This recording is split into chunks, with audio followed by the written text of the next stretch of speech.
دیکھیں ان کا نام لینا ابھی مناسب نہیں ہے، یہ ایک سنسنی پھر پھیل جاتی ہے، ان کا نام لے کر کل کو ایف آئی اے ہو سکتا ہے اپنا ارادہ ترک کر دے ان کے خلاف کارروائی کرنے کا، ہم نام لے دیں تو ان کو ذہنی اذیت ہو، تو میں اس وجہ سے وہ نام نہیں لینا چاہتا۔ جب ہم نے ذکر کیا کہ وہ ایک خاتون بھی ہیں جن کو اریسٹ کیا جائے گا، تو خاص کر ہمارے ٹک ٹاک چینل پر تو بہت زیادہ دھوم مچ گئی، وہاں پر تو لوگوں نے شروع کر دیا گیس کرنا، کوئی کہتا ہے کہ یہ ہیں وہ ہیں، مجھے تو اتنوں کا نام بھی نہیں پتہ تھا کہ مجھے پتہ چلا، پھر میں گوگل کر کے چیک کرتا رہا ہوں کہ یہ کون ہے جن کا نام لیا جا رہا ہے، کیونکہ جو ہیں وہ تو چلے مجھے معلوم ہے، لیکن جو لوگ جن کا نام لے رہے ہیں وہ گیسنگ گیم شروع ہو گئی، ہر کوئی چاہتا ہے کہ اس کو گرفتار کریں، اس کو گرفتار کریں، اس کو گرفتار کریں،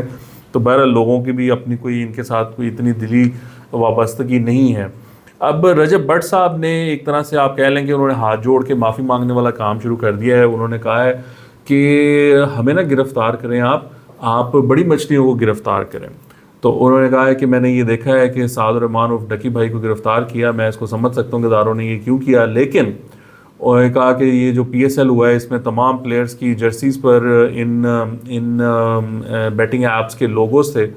تو اپیرنٹلی یہ بھائی بھی اس کو پروموٹ کرتے رہے ہیں، باتیں اتنی بڑی بڑی، اور کرتوت دیکھ لیں آپ لوگ کہ جوئے کی ایپس کو یہ پروموٹ کرتے رہے ہیں پیسے کی خاطر، اور ان سے آپ باتیں سن لیں، لیکچر سن لیں آپ ان سے جتنے مرضی، او جی آپ یہ نہ کریں، آپ جی وہ نہ کریں، ہم یہ ہیں ہم وہ ہیں، اور کرتوت کیا ہے کہ بچوں کو جوئے پہ لگا دیا۔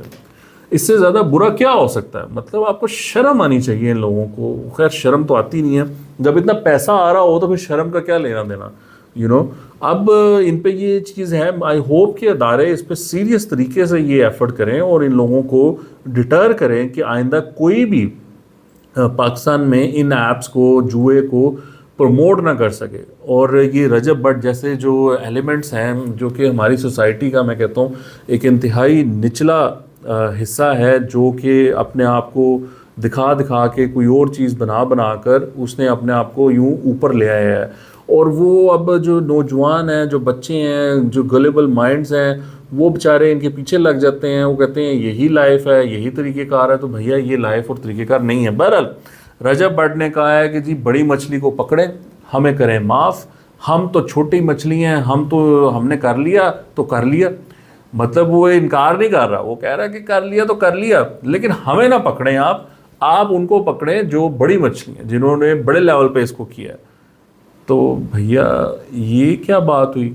آپ نے کیا ہے تو آپ کو اس کا خمیازہ تو بھگتنا چاہیے نا، آپ مطلب جوئے کے پیسے کھا گئے ہیں اور اب آپ کہتے ہیں کہ ہمارے خلاف کوئی ایکشن نہ لیں، یہ تو غلط بات ہے نا، ایسے تو نہیں ہوتا۔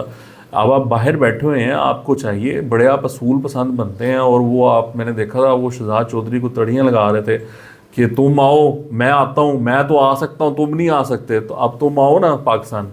تو آؤ اور آ کے اداروں کے سامنے پیش ہو، اپنا نام کلیئر کرو، تفتیش میں بتاؤ کہ تم یہ کیوں کرتے رہے ہو، یہ کہاں سے تم نے پیسہ حاصل کیا، اور جو بچوں کا نقصان ہوا ہے، جو لوگ یہ بیٹنگ کرتے رہے تمہیں دیکھ کر، ان کا کون ذمہ دار ہے؟ تو یہ اب وہ پورا ایک سلسلہ ہے جس کا کہ یہ سارے حصہ ہیں، اور ان کو اب بچنا نہیں چاہیے۔ بچنے سے مراد یہ ہے کہ یہ ایک پراپر میرٹ پہ انویسٹیگیشن ہونی چاہیے، اچھی قسم کی انویسٹیگیشن جو پروفیشنل انویسٹیگیشن ہوتی ہے، اس انویسٹیگیشن کی بنیاد پر عدالت میں ان کے خلاف اچھے خاصے ثبوت پیش ہوں اور ان کو عدالت سے سزا ہو اگر یہ واقعی گلٹی ہیں۔ اگر یہ نہیں گلٹی ہے، کوئی بھی اس میں گلٹی نہیں ہے، تو وہ چھوٹے، کسی کو ہاتھ نہیں مروڑنا چاہیے، کسی کے ساتھ زیادتی نہیں ہونی چاہیے۔ اور یہ بھی آپ کے ذہن میں ہونا چاہیے، ایم شور کہ آپ کو یاد ہوگا کہ رجب بٹ کا جب معاملہ چل رہا تھا یہ شہزاد چودھری کے ساتھ، شہزاد بھٹی جو بھی اس کا نام ہے، تو یہ اداروں کی بڑی عزت سے بات کرتا تھا، کیونکہ ادارے اس کی سائڈ پر تھے نا اس وقت، یہ کہتا تھا ادارے اپنا کام کر رہے ہیں، میں کیا کر سکتا ہوں، اداروں کو تو نہیں میں ڈکٹیٹ کر سکتا، ادارے بڑے اچھا کام کر رہے ہیں، اداروں نے یہ کر دیا، اداروں نے وہ کر دیا، ہم اداروں کے ساتھ ہم کوآپریٹ کر رہے ہیں، یہ ہے وہ ہے۔ تو ایف آئی اے ادارہ نہیں ہے، یہ این سی سی آئی اے اب ادارہ نہیں ہے، تو آپ نے سائبر کرائم جو کیا ہے وہ ادارے نہیں ہیں، ان کو بھی آ کر عزت دیں نا، ان کو بھی ملیں، ان کے سامنے بھی پیش ہوں۔ کہتے ہیں بھائی کہ سینکڑوں ممکن ہے سینکڑوں انفلوئنسرز نے ایسی ایپس کی پروموشن کی ہو، ایجنسیاں انہیں صرف اس لیے نشانہ بنا رہی ہیں کیونکہ انہیں گرفتار کرنا آسان ہے۔ تو بھائی آپ تو نہیں گرفتار ہوئے ابھی تک، آپ کو تو گرفتار کرنا آسان نہیں ہے، مشکل کام ہے۔ تو ایجنسیوں کو چاہیے کہ آسان والوں کو چاہے چھوڑ دیں، یہ مشکل والے کو ضرور گرفتار کریں۔ بہرحال آپ کا دیکھنے کا بہت شکریہ، آج کے لیے اتنا ہی، خدا حافظ۔